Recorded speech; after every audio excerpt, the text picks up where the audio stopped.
It's episode 13 of my series, Buy and Try, where I find vintage dishes at the thrift store that have recipes on them, and then I make that exact recipe. This dish happened to be in Italian. Google wasn't translating very well. Thankfully, my Italian friend translated for me. So today we are making spaghetti soufflé, something so crazy sounding. Also, I needed cheese. Don't judge me for buying the shredded one. The whole one was $23, and I was not about to pay that. This dish was crazy because although it gave me the instructions, it did not give me the amount of any of the ingredients. So thankfully I found this creator and I kind of followed his video because there's not a whole lot of spaghetti souffle recipes out there. So I used that to reference the amounts of food I would need. So I had my butter, had my flour, measured all of that out, and then I heated up some milk and melted my butter to make my roux. Okay, trigger warning for Italians. It asked me to split the spaghetti and this was a big disaster. Like it literally flew all over my kitchen.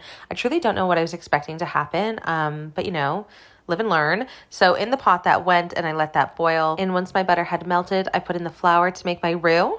When was this? Stirred it all together, got it looking gorgeous. And then I added in my warm milk to my roux pal and stirred that, looking great, thick, luscious, gorgina. At this point, my pasta was done, so I drained that and set that to the side. Then it was time to separate the egg yolks from the whites. I love this part. I love to touch raw egg. I love to touch anything slimy and gross, honestly.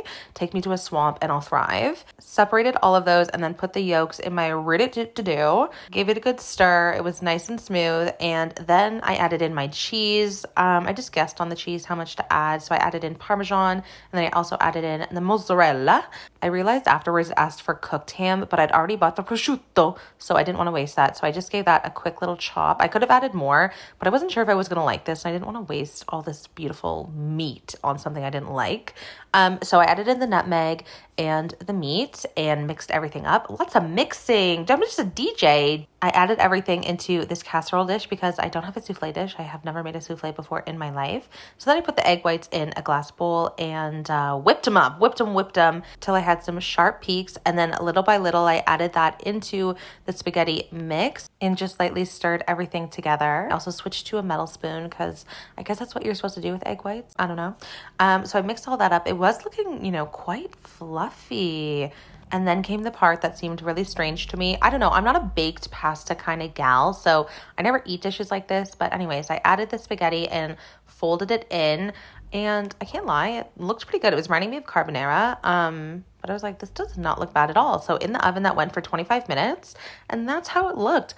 I think it looks good, honestly, and it puffed up really nicely. It was smelling good, but my expectations were just really low because seeing as I looked up spaghetti souffle and there were so few recipes, I was like, this can't be like that good of a dish, but it certainly looked good, smelled good. So here's the taste test. First bite, I was perplexed. I was confused. What was I tasting? This texture, it's different, but you know what? Added a little salt and pep. It was so good. It was just cheesy and pasta and the prosciutto. Like, how can you go wrong? I was so surprised. Cheers to that. The souffle made it light and delicious. I was shocked. I honestly would probably make this again.